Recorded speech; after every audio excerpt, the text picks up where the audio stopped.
हरे कृष्णा। आज का हमारा सत्संग है कि पांडवों का अंत कैसा हुआ। कुरुक्षेत्र में जब पांडवों ने कौरवों को हराया और फिर संपूर्ण कौरवों का भी नाश हो गया और युधिष्ठिर जी राजा बन गए हस्तिनापुर के, और उन्होंने पूरे भारतवर्ष को जीता और फिर वो राज करने लगे। कुछ समय के बाद जब अर्जुन कृष्ण भगवान की द्वारका नगरी गए और वहां पर उन्हें ब्राह्मणों, यादव वंश को, यदुवंश को, यानी कृष्ण भगवान के वंश को ब्राह्मणों का श्राप लगा। अब उस शाप की मुक्ति के लिए यह सब प्रभास क्षेत्र गए, यानी कुंभ मेला, और वहां पर उन्होंने पूजा अर्चना की, नए वस्त्र पहने, लेकिन उसके बाद मदिरा पान किया, जिसकी वजह से यदुवंश में आंतरिक कलह हो गई और जिसकी वजह से इतनी बड़ी कलह, इतना बड़ा युद्ध हो गया आपस में कि संपूर्ण यदुवंश का नाश हो गया। तो लोग कृष्ण भगवान के समझाने पर भी नहीं समझे और फिर अर्जुन जबकि वहीं पर थे और कृष्ण भगवान अपनी लीलाएं समाप्त करना चाह रहे थे, तो उन्होंने जो यदुओं की विधवाओं वगैरह माताएं बहनें थी, उनके भारण पोषण की जिम्मेदारी अर्जुन को दी और प्रभु रथ सहित सहज शरीर वैकुंठ को पधार गए।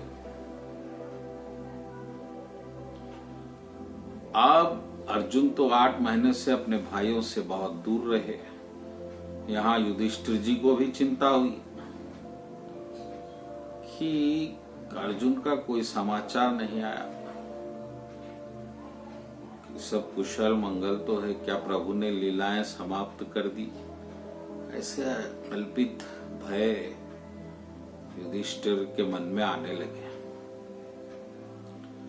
करीब 8-9 महीने के पश्चात अर्जुन आए वहां पर, बहुत ही उदास, निरुत्साह, और युधिष्ठिर जी ने उनसे पूछा कि क्या बात है अर्जुन, किस कारण तुम इतने उदास हो? क्या तुमसे किसी अतिथि का अपमान हुआ? क्या तुम खुद अतिथि बन के गए तो वहां किसी ने आपका अपमान किया, या फिर आपने अपने नियम पालन नहीं किए? क्या आपने किसी नीच स्त्री का समागम किया? तो इस प्रकार से जो भी कारण हो सकते हैं उन्होंने अर्जुन को बताया और उसका, उनके दुख होने का कारण पूछा।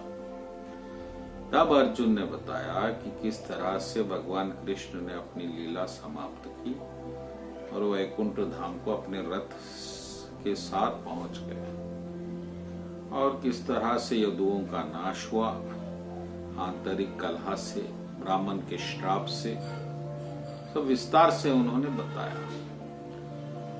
और उस वक्त युधिष्ठिर जी को भी अपने भविष्य की चिंता हुई। चिंता के 2 प्रमुख कारण थे। पहला कारण तो भगवान का लीला समाप्त करके उनके अपने लोक धाम को वापस जाना। दूसरा कारण था कि कलयुग, क्योंकि जैसे ही भगवान ने इस लोक को छोड़ा, कलयुग का आगमन हो गया। और उन्होंने उसका विश्लेषण किया कि किस तरह से लोग धर्म को त्याग कर पाप कर्म में आनंद लेना शुरू कर रहे हैं। यह कली का बस एक ही प्रभाव है कि लोगों को पाप में बहुत आनंद आता है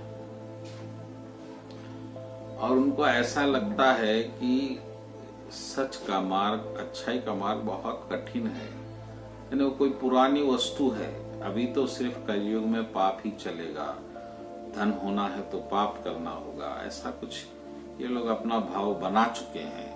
लेकिन ये गलत है। पाप कभी आपको सुख संतोष नहीं दे सकता।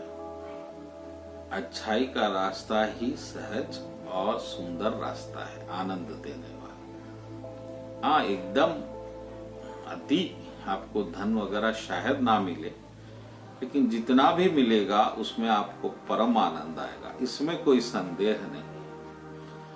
तो इस तरह से कली का प्रवेश युधिष्ठिर के राज में प्रत्यक्ष नजर आ रहा था। तब युधिष्ठिर जी ने एक निर्णय लिया कि वह राजपाट छोड़कर उन्होंने सांबा के पुत्र को राजा बना दिया और उन्होंने वहां से संन्यास लेने का निश्चय कर लिया। और यही बात को उन्होंने अपने भाइयों के समक्ष भी रखी। अब क्योंकि तो बड़े भाई थे, उनसे कुछ ये लोग तर्क भी नहीं कर सकते थे, और वो चुपचाप अपने अंधे बिना किसी को अपना जाने का समय बताए वन को अपने परम गति प्रभु कृष्ण की भक्ति के लिए निकल पड़े, बिल्कुल अपना वेशभूषा बदल कर, ताकि उन्हें कोई जान न सके। अब भाइयों ने भी, एक एक भाई ने अपना स्वयं निर्णय लिया कि उन्हें क्या करना चाहिए। तो उन्होंने यह निर्णय लिया कि हमें भी भाई, बड़े भाई का ही अनुसरण करना चाहिए। ये सब के भाई अपने अपने अकेले, साथ में नहीं, अपने अपने आध्यात्मिक पथ पर हिमालय पर्वत की तरफ चले। अब जो स्त्रियां थी, द्रौपदी माता, सुभद्रा, ये लोग, इन्होंने देखा कि पति इन्हें ऐसा त्याग रहे हैं प्रभु की प्राप्ति के लिए, कली से बचने के लिए, तो वो भी भयभीत नहीं हुई, क्योंकि वो बहुत ही आध्यात्मिक थी कुंती माता। तो उन्होंने भी दृढ़ निश्चय किया कि हम घर में रहकर गृहस्थ जीवन से ही प्रभु को प्राप्त करेंगे। और फिर उन्होंने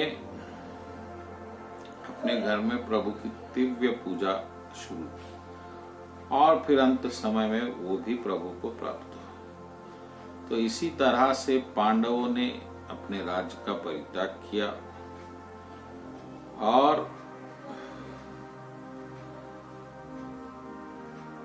वन को जाकर आध्यात्मिक जीवन का निर्वाह किया, प्रभु की प्राप्ति के लिए भक्ति मार्ग को अपनाया, कृष्ण की भक्ति के लिए। और फिर उसी वक्त युधिष्ठिर जी के पोत्रे, यानी अर्जुन के पोत्रे परीक्षित महाराज भी राजा हुए वहां के। और फिर परीक्षित महाराज को वेदव्यास जी के पुत्र शुकदेव महाराज ने श्रीमद् भागवत कथा से अवगत कराया, और वहां से भागवत कथा प्रकट हुई, जिसमें भगवान कृष्ण की पूर्ण लीलाओं का आप आनंद ले सकते। तो इस तरह से पांडवों का संपूर्ण जीवन तो संघर्षमय रहा, और फिर महाभारत के युद्ध के बाद उन्हें राज मिला कुछ समय के लिए, लेकिन फिर कली का प्रवेश के कारण उन्होंने स्वराज को भी उनको त्यागना पड़ा। तो पांडवों का जीवन हमारे लिए बहुत बड़ी प्रेरणा है कि जीवन में ऐसा क्षण बहुत थोड़ी देर ठहरता है जहां आपको ऐसा लगे कि अब सुख शाश्वत हो गया है। कहीं न कहीं संघर्ष, चिंता और दुख, भय, क्रोध हमेशा लगा रहता है। लेकिन इन सभी क्षणों में भी पांडवों के जीवन में उन्होंने ना ही नीति को छोड़ा, न धर्म को छोड़ा, न प्रभु को छोड़ा, और फिर हर तरफ से सफल जीवन उन्होंने व्यतीत किया। और फिर कृष्ण भक्ति की, कृष्ण भगवान की प्राप्ति के लिए अंत चाहे तो बहुत राज कर सकते थे, लेकिन उन्हें भय हुआ कि उनका इतना अर्जित धर्म नष्ट ना हो जाए कली प्रभाव से। उन्होंने तुरंत राज्य को त्याग दिया। ये भी एक वैराग्य बताता है उनका, ये भी बड़ी अच्छी। वो वन को गए। इसी तरह से पांडवों का अंत हुआ। बोलो कृष्ण कन्हैया लाल जी की जय।